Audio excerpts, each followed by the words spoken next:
Hello everyone, আমি রিঙ্কি। আমার নতুন একটা ব্লগে আবার আপনাদেরকে একবার স্বাগত। তো এখন বাজে সন্ধ্যে 6:30টার মতো। তো আজকে আমি যাচ্ছি হচ্ছে আমার এক কাকিমার বাড়ি, যেখানে আজকের ফলহারিণী অমাবস্যা আছে, মা তারার পুজো হবে। তো আমি সেখানেই যাচ্ছি। অনেকটা দেরি হয়ে গেছে, যেহেতু মায়ের স্নানটা শুরু হবে সেই জন্য ঝটপট করে যাচ্ছি। চলুন আপনাদেরকেও দেখাই।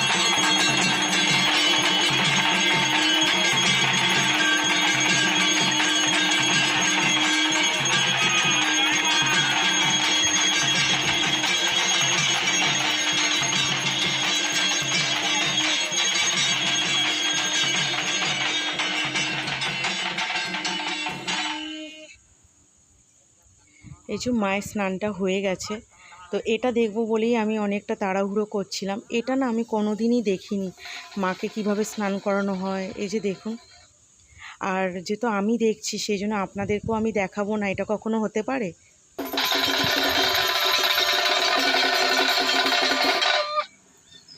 আর এই পুজোর সবথেকে বেশি বড় মাহাত্ম্য কী জানেন? এটা হচ্ছে ফলহারিণী অমাবস্যা, মানে আপনি যে কোনো একটা ফল দিয়ে এই দিনকে মায়ের কাছে মনস্কামনা করলে নাকি সেটা সম্পূর্ণ হয়ে যায়। তো অ্যাকচুয়ালি আমরা তো ফলের আশাতেই কোনো না কোনো কিছু মনস্কামনা মায়ের কাছে করি বা ভোলা বাবার কাছে করি। তো সেই জন্যই এই পুজোতে একটা ফল দান করেই মনস্কামনা করলে নাকি সেটা পূর্ণ হয়। আর সেই ফলটা নাকি 1 বছর খাওয়া যায় না। তো আমি গত বছরও একটা ফল দান করে মনস্কামনা করেছি, তো এবছরও আমি করব। আর পুরো ভিডিওটা আমি না একটু একটু করে নেওয়ার চেষ্টা করেছি, যেহেতু এত সুন্দর একটা পুজো, যেটা আপনাদের সাথে আমি না শেয়ার করে থাকতে পারলাম না। তো আমি দেখছি, মানে আপনাদেরকেও আমি দেখাবো, যেহেতু আমি বলেছি আমি প্রত্যেকটা ব্লগে যখন আমার সবটা আপনাদেরকে দেখাই, মানে আমি কি করছি, কোথায় যাচ্ছি। তো এত সুন্দর একটা পুজো আর এত বড় একটা পুজো, সেটা আপনাদেরকে তো দেখতেই, মানে দেখাতেই হবে, তাই না? এই যে দেখুন, গল্প করতে করতে মানে মায়ের স্নানও হয়ে গেল, এবার মাকে সাজানো হচ্ছে। তো মায়ের নতুন বস্ত্র, মানে মাকে বেনারসি পরানো হবে।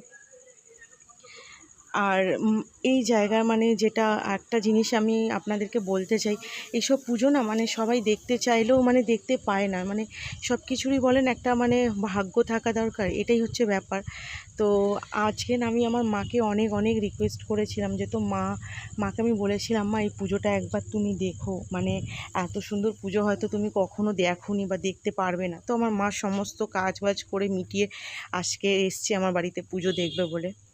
আর এই যে এটা হচ্ছে লাড্ডু গোপাল, এটা একটা মানদের ঠাকুর। এটা হচ্ছে আমার যা ভাসুর দেবে।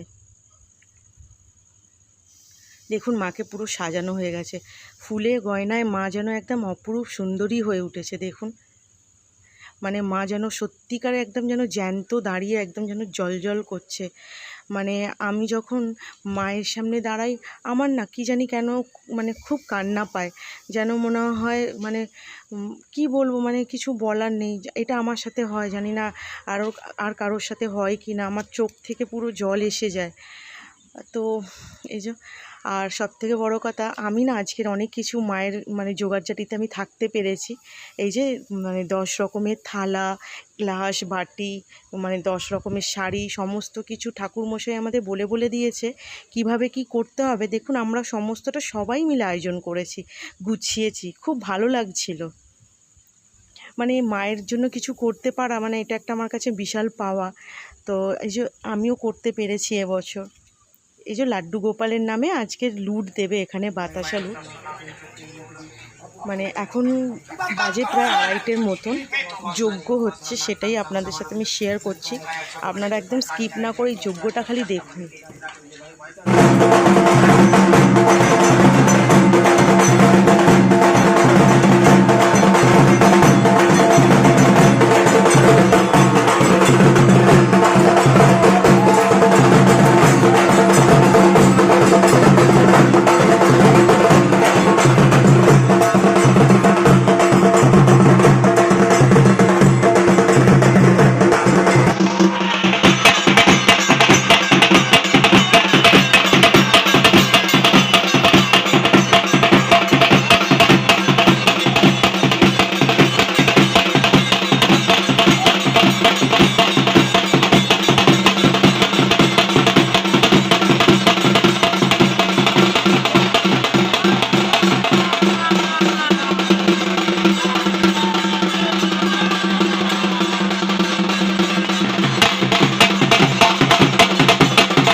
দেখলেন বন্ধুরা যজ্ঞটা কত সুন্দরভাবে যজ্ঞ করছেন উনি। মানে ওই যে আগুনের সামনে আমরা কতটা দূরে আছি তবুও ওই আগুনের তাপ আমাদের যেন গায়ে এসে লাগছে, কিন্তু যেন ওই সাধু বাবা যেন ওই আগুনের সাথে ওই দিনকে রীতিমতো খেলছে। আর দেখুন ওনাকে মানে ওনার রূপ আকৃতি মানে একদম অন্যরকম, মানে রীতিমতো ওনাকে দেখে একটা ভয় লাগবে এরম একটা ব্যাপার। যাই হোক, আমি আপনাদেরকে পুরো পুজোটাই দেখালাম মানে একটু একটু করে। তো এরকম পুজো হতে হতে প্রায় 5টা বেজে গেছিলো, মানে এরকম প্রত্যেক দিনই সকাল হয়ে যায়। আর সর্বশেষে সবাই আমরা ফল দান করে মনস্কামনা করলাম।